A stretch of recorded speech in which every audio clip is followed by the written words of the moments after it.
dañuy def fu ñu toog ne Sonko 2029 moo tax ma ne question yi dafa xaw am piège ci lim ko laajee parfois ñiy toog naan la il est bon Diomaye c'est un génie politique pourtant c'est quelqu'un boo xamante ne il peut faire mal. man bi ma dégloo démb ci li ma jot a am ci version Ousmane Sonko. li ma jot a démb waaw Ousmane Sonko li ma ci jot a am mooy jàppuma génie politique bi bu Bassirou Diomaye Faye bi ñuy wax natt bi ma ko nattee yeggul fenn fi ci man léegi nag peut-être ci kanam liñ naan en politique il ne faut jamais dire jamais mbir yi xëy na mën na soppeeku mu am yenn stratégie yu mu teg mais am na question yoo xam ne bi mu ko répondre réponse yi mu ci joxe wanewul réponse yi mu jotee déjà dafa leeral que ne séparation bi déjà am na mooy yow nga ne nit ki maanaam ministre yi nga xam ne dama leen a tekki waxoo ne dañoo incompétent waxoo ne mënuñu waxoo ne dañu def détournement de deniers publics waxoo ne li ñu leen jox dañ ko luubal parce que dañuy dem ci ay plateau wala dañuy toog naan yow yaay seen candidat en 2029 mooy au moment où on doit penser au Sénégal au moment où bi ñu war a wax ñun lan moo ñu soxal muy les priorités moment boobu nga xam ne président waru sax bàyyi xel Al Amine Senghor ci lan la nit ñi di wax ci ay diw candidat la ou quelqu'un d'autre candidat la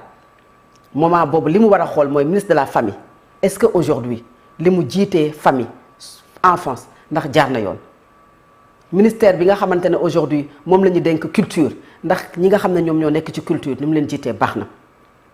ministère bi ñu dénk justice est-ce que aujourd'hui les dossiers judiciaires mi ngi dox wala dafa am ralenti wala dafa am benn parti pris benn partisanerie ci doxalinam wala dafa am détournement wala dafa am leen loolu la war a xool mais su fekkee ne l'argument que Ousmane Sonko a donné moom moo tax moom mu ne mu wàccee leen parce que dañuy dem ci plateau yi loolu je pense que pour un président de la République dafa mettre à nu dafa leeral maanaam yenn yu bari yoo xamante ne aujourd'hui am na te nga gis ne moom moo acté la séparation beneen bi wax na ko 7 postes ministériels loolu également mën nañ ko bañ a nangu mën nañ comprendre ñoom ñu bañ ko nangu parce que bu fekkee ne tu es majoritaire nga xam ne c'est la majorité qui gouverne aujourd'hui li am Sénégal mu su fi am mooy bokkatu leen gis-gis certes mais la majorité parlementaire est dans Pastef Bassirou Diomaye Faye ba tey génnagul Pastef kay dàq ko moom également démissionné wul et il réclame toujours son appartenance à Pastef su fekkee ne parti boobu nag da ngay wax appartenance nga bëgg leen jox juróom-ñaari ministre ci fanweeri ministre ak benn ça aussi ça pose problème moo tax ma ne dem bi mu fa dem ñi mu fa njëkk a yabal d'abord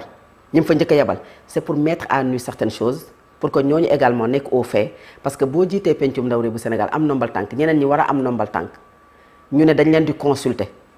yaa ngi may dégg baax Alamine ñu ne dañ leen di consulter nga ne leen amaana bu leen dem dina ci am ñoo xam ne dañ naan waa mais moom pourtant am na ay postes yu mu téye pourtant moom am na ay avantages am pourquoi pas ñun suñu avantage mais boo leen mettre devant le fait ñu am les mêmes informations jëlee ko ci làmminu Alamine Lo nga xam ne mooy làmminu ki nga xam ne li mu bëgg mooy sur 20 personnes 7 ñoo ciy am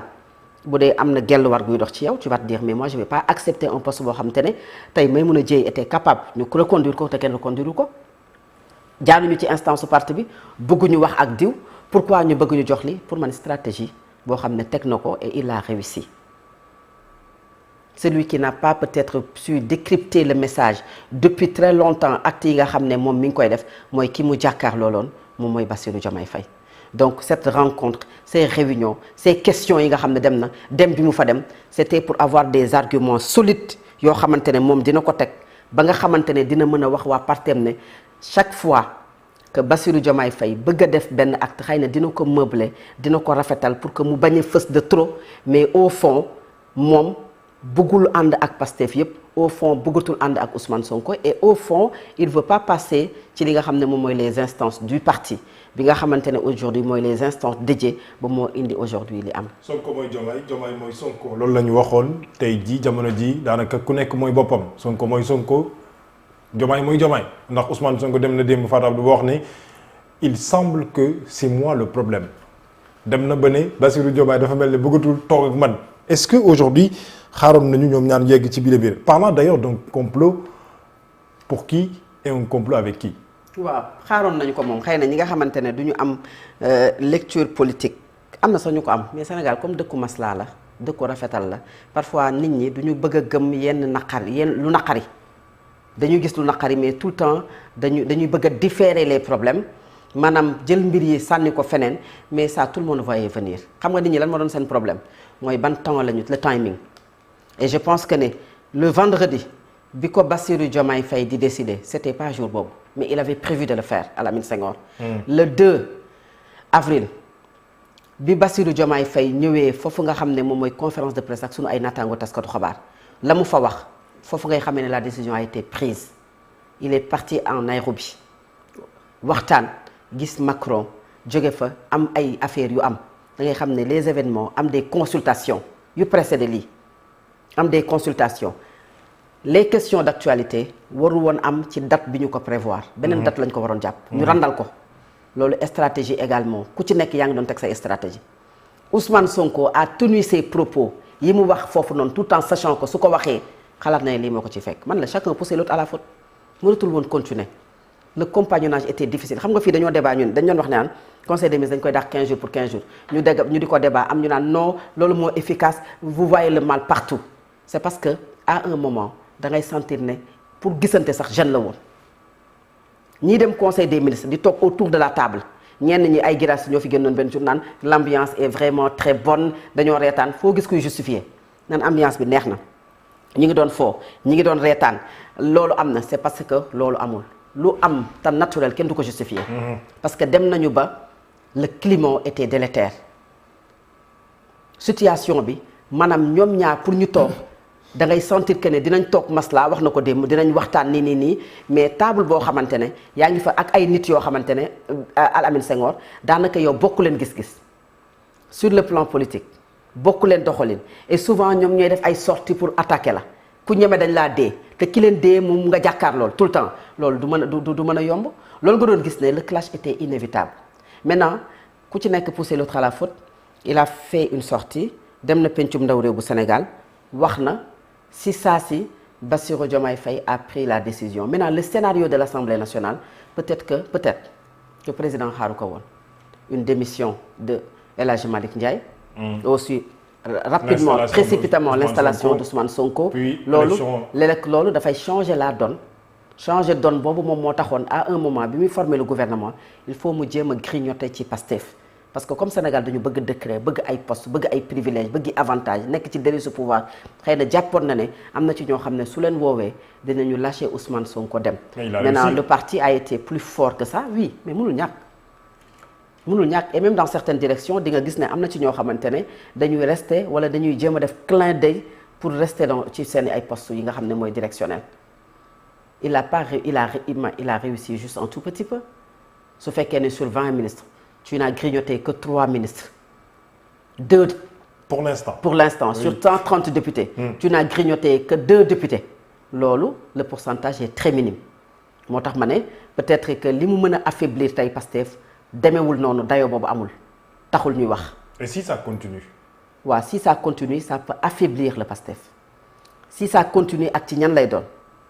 parce que c'est un parti boo xamante ne am na ñu ci bari ñoo xamante ne Ousmane Sonko mi moo leen yóbbaale seeni diwaan amuñu fi dayoo politique. gis ngeen ni mu yóbbaalee yenn maire yi nga xamante ne ñoom ñoo nekkoon ci Yewwi Askan Wi certains yi ko doon saraxu naan ko jaaral ci sunu diwaan. pour nga battre campagne parce que loolu moom moo leen permettre ñu mën a gagner maire noonu la ñi ànd ak moom Alamine Senghor noonu la leen yóbbaale. parce que dafa am lu changer politique gu Sénégal mooy politique dañ daan wax ne il faut une base politique c'est important jusqu'à présent hein c'est très important mais ci régime bii ngay gisee koo xamante ne day nekk ci benn diwaan base ba dëgërul noonu mais Ousmane Sonko ñëw jaar fa battre fa campagne Alamine Senghor moom mu gagner localité am parce que nit ñi voté lu ñu sax sa personne ils ont voté peut-être pour ki nga xamante ne moom mooy Ousmane Sonko léegi nag lan lay affaiblir parti bi mooy ça dépend ci ban choix lay jël ci biir parti bi soo demee Thiès fekk fa koo xam ne Pastef la nekk ku amoon doole soo ko jëlee mën nga am loo ca grignoter mais bu ñu fàtte ne aujourd'hui li tax Ousmane Sonko est comme genre Abdoulaye Wade parce que c'est seen personne ñoom ñooy yóbbaale ñu bari ba ñi nga xamante ne ñoom nga mën a xëcc ñu ànd ak yow taxu ko parce que boo jëlee Moussa Balla Fofana Diourbel amu fa benn assise bu dëgër boo xamante ne di nga ne mën na affaiblir le parti Pastef boo jëlee ki nga xam ne moom mooy Ibrahima Sy Podor yow mënoo ne tey aujourd'hui am na fa benn assise bu dëgër boo xamante ne tey mën na affaiblir li nga xamante ne moom mooy parti Pastef maintenant en politique nag il ne faut jamais dire jamais ils ont le pouvoir da nga mën a am poste yoo xamante ne peut-être mën nga recruter direction yi bu ñëwee di nga mën a fal say nit au fur et à mesure mën nga di gagner en autorité en popularité dans ta zone peut-être loolu au fur et à mesure mën na affaire bi mais pas pour le moment. alors le clash am na diggante Ousmane Sonko ak Bassirou Diomaye finalement le divorce est totalement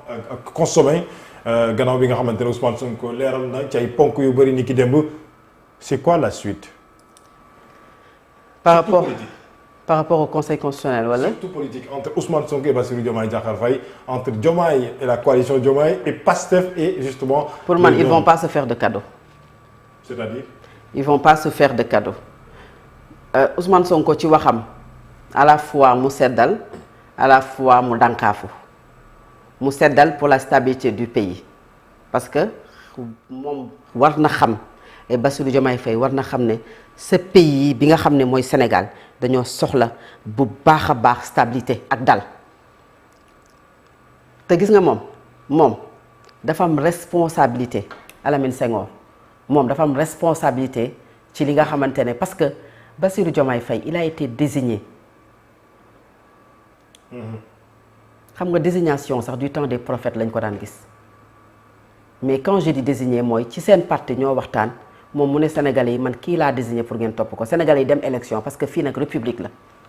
ñu dem élection jox ko 54% yi tey boo leen laajoon plus de 40% ils ont voté Bassirou Diomaye Faye grâce à Ousmane Sonko parce que dëgg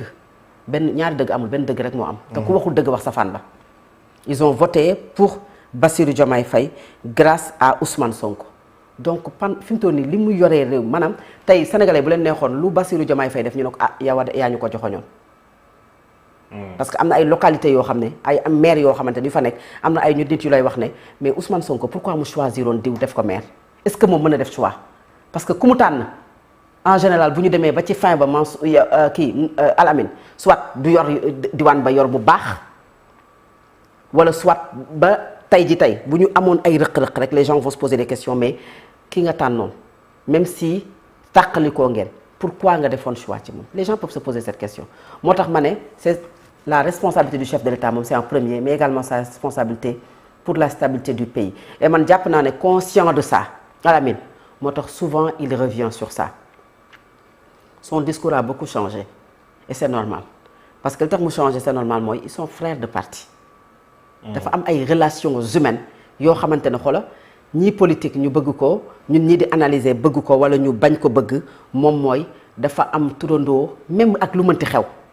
loolu c'est important buñ ko bàyyi xel nañ ñu bàyyi ko xel. exactement. donc yooyu mën na tax xëy na mbir yi xaw a dal mais ça dépend am na ci kenn koo xam ne bu poser acte. l'autre ne lui fera pas de cadeau keneen ki bu poser acte l'autre ne lui fera pas de cadeau moo tax ma ne ça dépend d'eux et moom daan wax na ko moom renvoyé na ko la balle parce que nee na ko ça dépend ci yow su fekkee ne bëgg nga ñu dem une cohabitation douce wala ñu ouvrir les hostilités mais comme ci mënti doon et cette fois-ci je coupe la poire en deux parfois nag nit ñi loolu la ñuy bañ quand tu analyses que tu coupes parce que am na ci analyse yoo xamante ne xam nga lu tax ngay couper la poire en deux parce que la stabilité de ce pays-là incombe à tout le monde. Ça incombe à tout le monde, ça incombe au président de la République, au président de l'Assemblée nationale, aux membres du gouvernement et même à nous ñi nga xamante ne ñu ñooy taskatu xabaar yi parce que ñun ñooy toog fii di def ay éditions spéciales parce que y a des manifestations ñun ñooy toog fii ñu ne diw dañ ko dóor bal Parcelles Assainies mu yor drapeau Sénégal ngay jigéen doo ko mën a supporter sa ronkoñ di wadd ñun ñooy toog fii naan wax nañu ne y a tel mort à Guédiawaye tel mort à Cambérène tel mort loolu moom damay rappeler rek li fi jotoon am en 2021 mais ci li des ci histoire du Sénégal xalaatuma ko sax ci ñoom xalaatuma ko jàppuma ko mais c'est juste que pour dire que on a vécu benn cycle boo xam ne dafa difficile ci Sénégal et pour la stabilité comme nu nga ko waxee pour la préservation ci li nga xam ne moom mooy suñu institution jàpp naa ne ils peuvent cohabiter de façon très responsable très douce Sénégal jariñu ci en 2029 ku bëgg a samp sa ndënd samp sa ndënd on ne peut pas empêcher à un leader de parti parce que bu neexoon coalition Benno Bokk Yaakaar waa AFP taxaw ne Moustapha Niasse mooy sunu candidat en 2024 te bu boobaa du tax pour man Macky Sall dàq benn ministre AFP c'est pas parce que aujourd'hui quelqu'un nee na Ousmane Sonko mooy sama candidat d'autant plus que c'est le candidat légitime du parti parce que moom mooy leaderu parti bi dañ ko tere woon mu dem moom moo tax ñu désigné la ba warul ànd warul bokk kon nag koo xam te ne mën na samp ndëndam yow également rien ne t'empêche aujourd'hui parce que loolu xëy na bokk na ci say xemmemteef pour nga samp sa ndënd Barthélémy Dias pour mu samp ndëndam Thierno Alassane Sall mais jàkka jaa ngi noonu en 2029 ku mën a noddal fii ak 2029 le Sénégal a besoin de stabilité et que ñu mën a sëgg sur les priorités de ce pays. les priorités du Sénégal wax nga ko Fatou Ndiaye bokk na ci priorité yi lii xam naa ne waxtu wi jot na waaye. waaw dañuy noppal lii moom tey moom duñ dem ba 9h30 oui. yéeme na lool. waaw xëy na bëggoon nañu wax peut-être ci recours bi mais bon on aura l'occasion peut-être de revenir sur ça. sur les priorités yi nga doon wax léegi ñu ngi waaj BFM bi. ca diwaan bu Kaolack Grand Panel nous informe ce matin que il y a 5372 candidats sans papier comme pour dire encore une fois ci li nga xamante ne ñu ngi ko doon wax ci ay jamono muy papier yi administratif yi nga xamante ne daanaka ndaw yi soxla nañu ko kon nañ ci taxaw loolu bokk na ci priorité yi nga xamante ne Sénégal yi soxla nañu ko Fatou Ndiaye merci jërëjëf cant ak ngërëm ñeen na la. merci beaucoup jaajëf. merci beaucoup cant ak ngërëm ñeen na leen yéen ñi doon ànd ak suñu ay programme 6h ba léegi. kon mu ngi noonu seen matinal solo matinal jeex na mbokk yi yendu leen ak jàmm.